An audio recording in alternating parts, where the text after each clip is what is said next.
Thanks, Rachel. Just a few minutes ago, Governor, Donald Trump entered the spin room. Yeah. There had been some speculation, some rumors earlier in the day that he might pull a trick like that. I actually was skeptical because I was able to enter this arena with a large hoagie wrapped in brown paper. This was not a highly secure facility for someone who has just survived an assassination attempt. Nonetheless, he was just here, spinning his spin. What do you think that represents in terms of his assessment of an act of desperation. He knows he got his clock clean. From the moment she came out on stage, when she introduced himself, she had the courage to go over to him, shake his hand, clearly was uncomfortable, and introduced herself as Kamala Harris. Kamala Harris. She commanded the room from the second she came out. She was a commander-in-chief, and she had him on the defense the entire night. If this was a prize fight, it would have been TKO in the second round. She did as well or better than any of us could have hoped for, and I know her well enough to know this. The best is yet to come. Good evening, Trace. You know, the Harris campaign is asking for a second debate. So we asked why, if they feel so good about how she did tonight, what is the need to put her up a second time? Their answer was basically she did so well and Trump did so poorly that they want to do that all over again. That is their view. Walked over and tapping him on the back. He's my senator. They were impressed. The reporters were impressed. The biggest, I think, failure for the country tonight was ABC.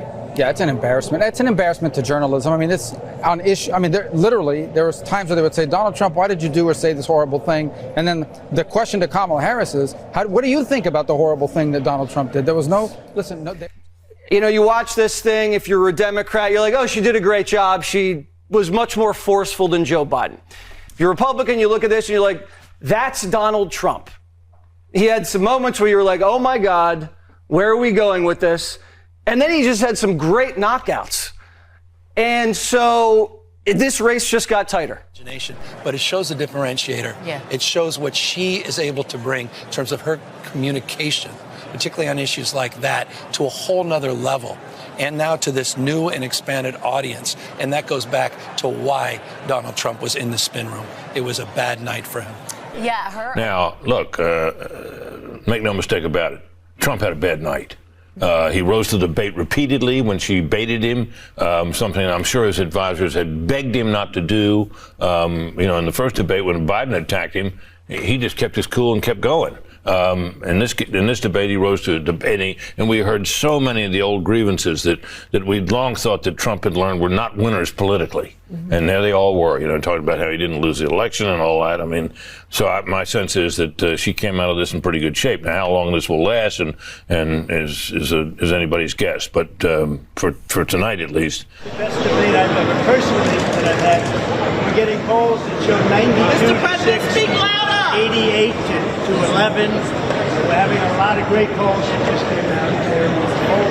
Phone polls and lots of other polls, but you see the polls. A very important debate. Now she wants to do another one because she got beaten tonight, but I don't know. Why wouldn't you look at her? The polls are indicating that we got 90%, 60%. 72%, 71%, and 89%. Where are you getting these numbers from? Very good. But beyond the polls, I felt very good. I had a good time doing it. I hate to speak about our country so negatively, but that's what happened. They ruined our country. They've destroyed our country. So I hope you're all having a good time. It was a very interesting. Did she get on?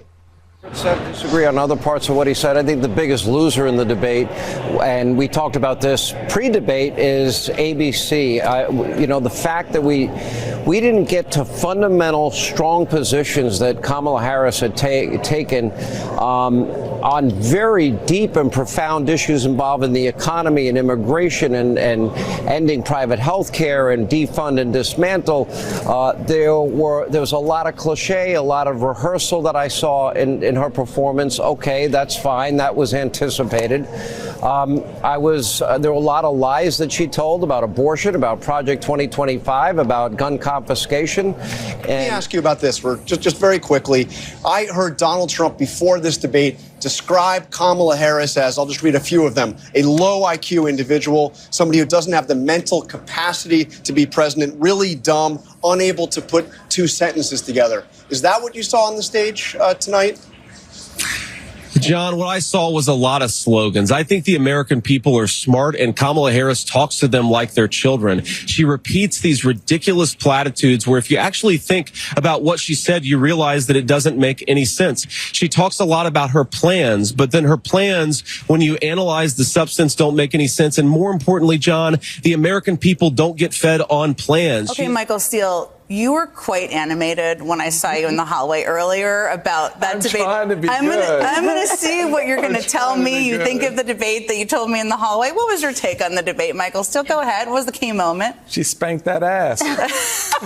I'm sorry. That's what she did. She came and she walked on that stage. Look, for me, he went to the opponent. He had no intention of shaking her hand.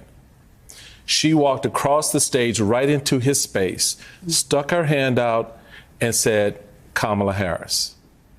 First off, I'm saying my name so you get it right when you say it, which he never said once during the entire debate.